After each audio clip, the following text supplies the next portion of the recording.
Thank you very much. One of the tremendous challenges in teaching entrepreneurship or in writing a book about it is that there's sort of several different ways people typically do this that I think are actually not all that helpful. One is that you sort of give a lecture or talk about your own experiences. And so I talked to you about what we did at PayPal in 1999, 2000, how we linked email and money together. And these are sort of these idiosyncratic war stories that might be interesting, but don't really help you do anything particularly new in 2014. And then I think the other end of the spectrum is one where you basically treat business as a sort of pseudoscience, and you come up with a formula, and it's like, these are the 5 steps you need to follow, and if you follow these 5 steps, you will build a successful company. And the problem with these kinds of approaches is that every moment in business, every moment in the history of business happens only once. And the next Bill Gates will not build an operating system. The next Larry Page will not build a search engine. The next Mark Zuckerberg will not build a social networking site. If you're trying to copy these people, you're not learning from them. And so there are these sort of fundamentally paradoxical things about entrepreneurship, because the critical thing is always to try to do something new. And that's probably, these 0 to 1 companies that I describe in my book are these companies that break through and do something new that has not been done before, and that is very valuable for the world and for the people who start these companies. So the sort of the touch point of 0 to 1 is this question of the uniqueness of these businesses, and that's sort of, so that's the thing that one has as a theme running through it. And I try to get at it through these various contrarian questions. One of them is, what great company is nobody building? A second one is, a more intellectual version of it is, tell me something that's true that very few people agree with you on, which is a sort of an interview question I like asking. And it turns out to be a shockingly hard question for people to answer, for I think 2 somewhat different reasons. One is because we've been taught that truth is conventional. Truth is things that a lot of people agree on. And so it sounds already incredibly hard to come up with a truth that no one is aware of or no one suspects exists. But secondly, even more important, it's always a very awkward sort of a question to answer, even if you have some ideas. If you're asking, if I'm in an interview and I'm asking this question, the correct answer is one that the person asking the question will disagree with. If the person who's conducting the interview says, yes, I'd already thought of that, that's a bad answer.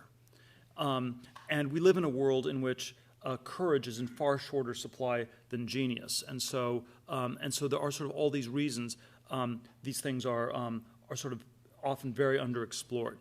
So my book gives a whole series of these answers that I've come up with over time, things that I believe to be true about business that that most people disagree with me on, and sort of in my opening comments, I thought I would just maybe give three or so major of these themes from my book. The first theme is this idea that and I sort of frame it as and this is probably maybe the single overarching theme is that we think of capitalism and competition as synonyms, and I believe they are antonyms. I believe that a capitalist is someone who's in the business of accumulating capital. A world of perfect competition is a world where all the profits are competed away. So if you want to compete in a crazy way, you should open a restaurant. You will never make any money doing so. And at the other end of the spectrum, what I think everybody who is a founder or entrepreneur should aim to do is build a monopoly. And all the great companies that people have built are monopolies of one sort or another, and I sort of use Google as the extreme example on the other end, where it's an extremely capitalistic company. It makes enormous amounts of profits, and it's so capitalistic because it's had no competition since 2002, when it definitively distanced itself from Microsoft and Yahoo in the core search business. The opening line of Anna Karenina is that all happy families are alike, and all unhappy families are unhappy in their own special way.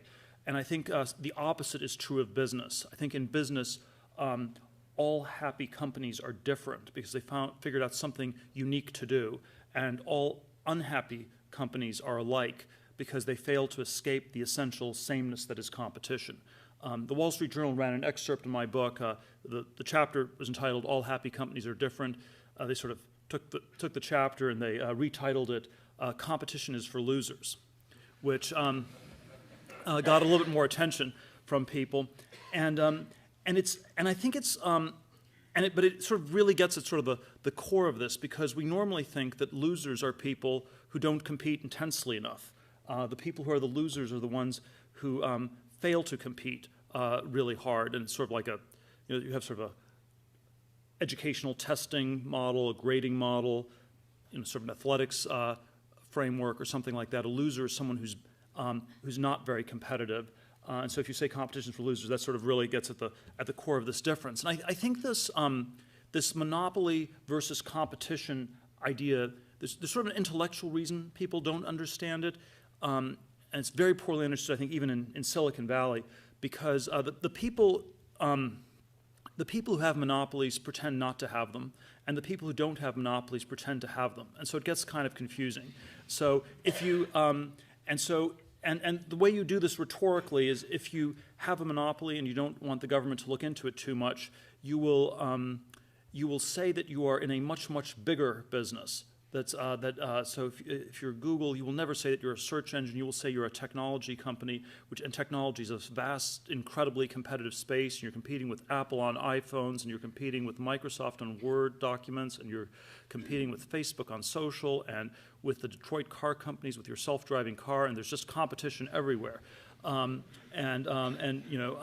if you and on the other hand, if you're in a completely competitive business, let's say you're trying to open a restaurant in London, which is, if you decide to do that after this talk this evening, and you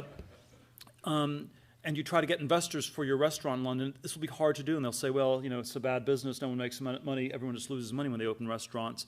And you will say, well, this is totally different from any other restaurant. It will be the only British, Nepalese fusion cuisine within a 5-block radius of the LSE.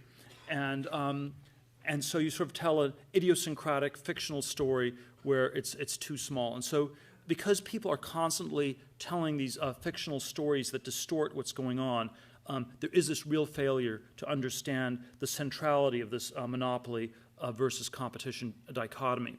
But I think it's not just an intellectual failure. I think it is also a sort of a psychological failure, and I think that there's something where we find competition strangely reassuring.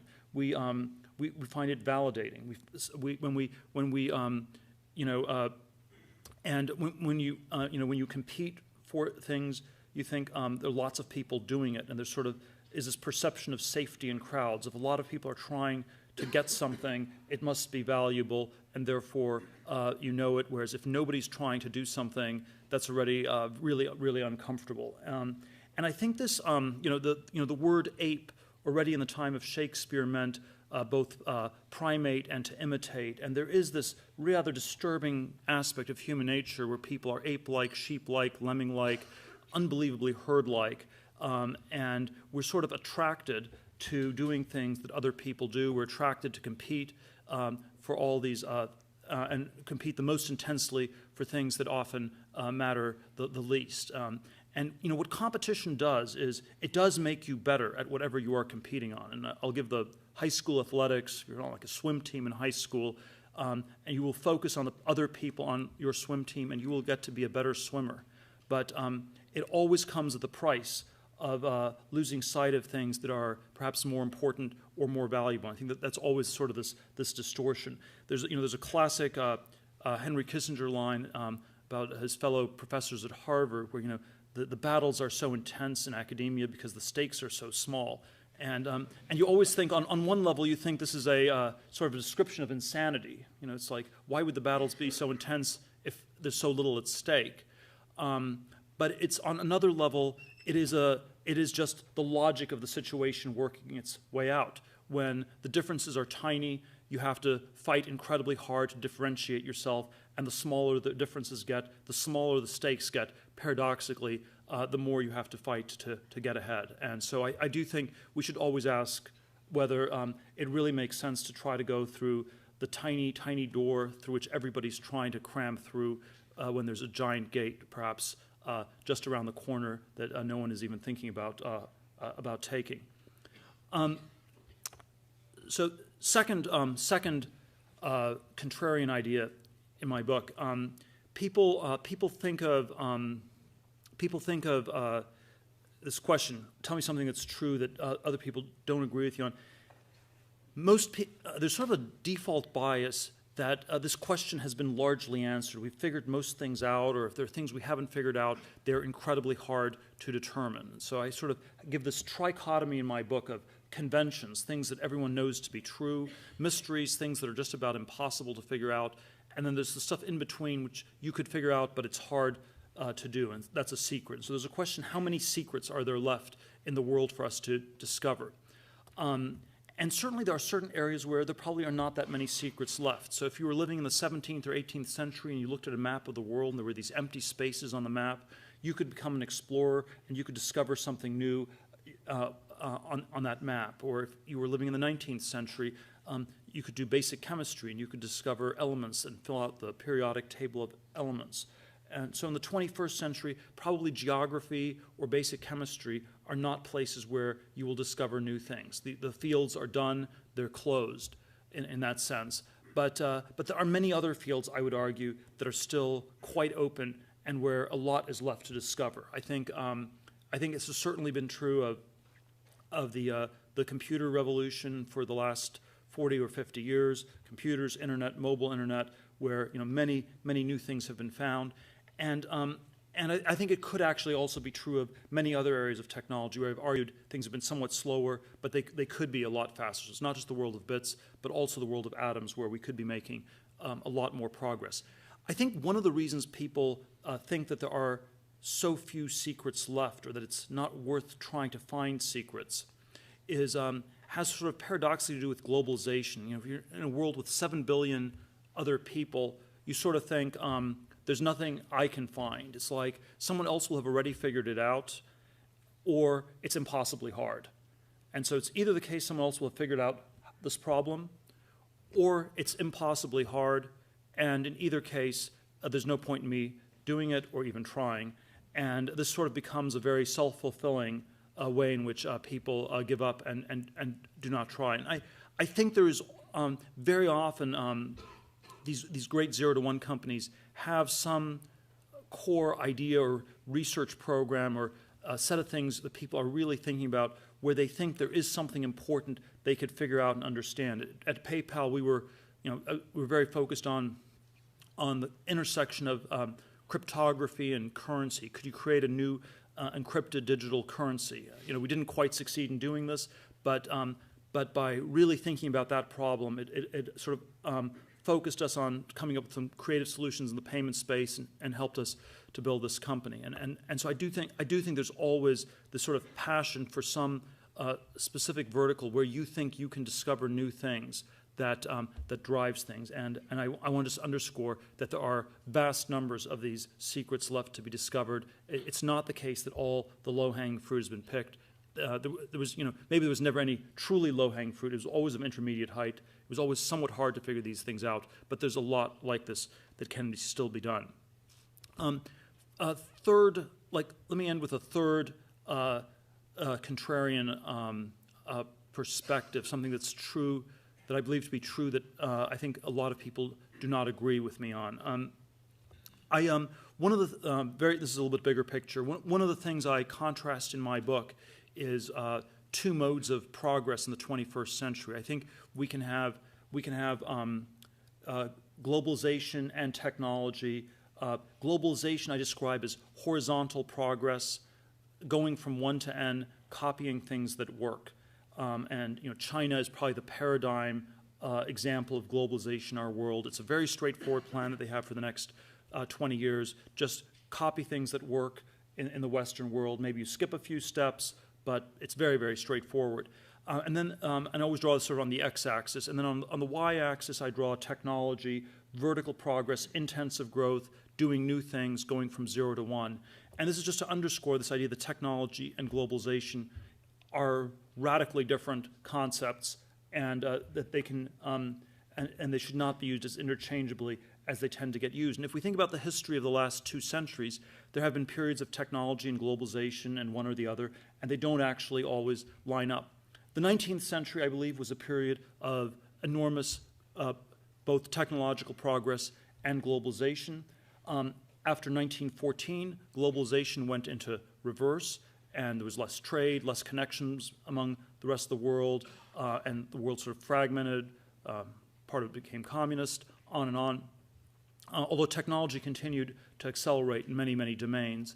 And then I would argue since 1971, since the Kissinger trip to China, globalization has restarted in earnest, even though we've been in a world that's been somewhat more limited in technology. It's been sort of this cone around information technology in the world of bits, but somewhat less in many other domains. And so whereas the 19th century we had both, the first part of the 20th century we had technology, but no globalization, and the last 4 decades we've had globalization with more limited technological progress.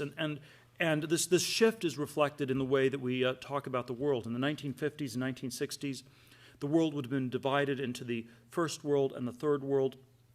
The first world was that part of the world that was seeing accelerating technological progress. The third world was that part of the world that was somehow permanently stuck. And today we would speak of the developing and the developed worlds. The developing world is that part of the world which is copying the developed world and converging to it, and it is basically a convergence theory of globalization. So this is a sort of developing-developed dichotomy, is a pro-globalization dichotomy. But it is also, I claim, an anti-technological dichotomy, because when we say that we're living in the developed world, we are implicitly saying that we're living in that part of the world where nothing new is going to happen, where it's done, where things are static, where we can expect decades of stagnation in the years ahead. We are saying that the younger generation should expect to have a living standard no better than and maybe worse than their parents. And I think we should, I think we need to resist this idea very strongly. We should not accept this idea that we're living in the developed world. And I think we should instead ask much more forcefully the question of how do we go about developing the developed world. Thank you very much.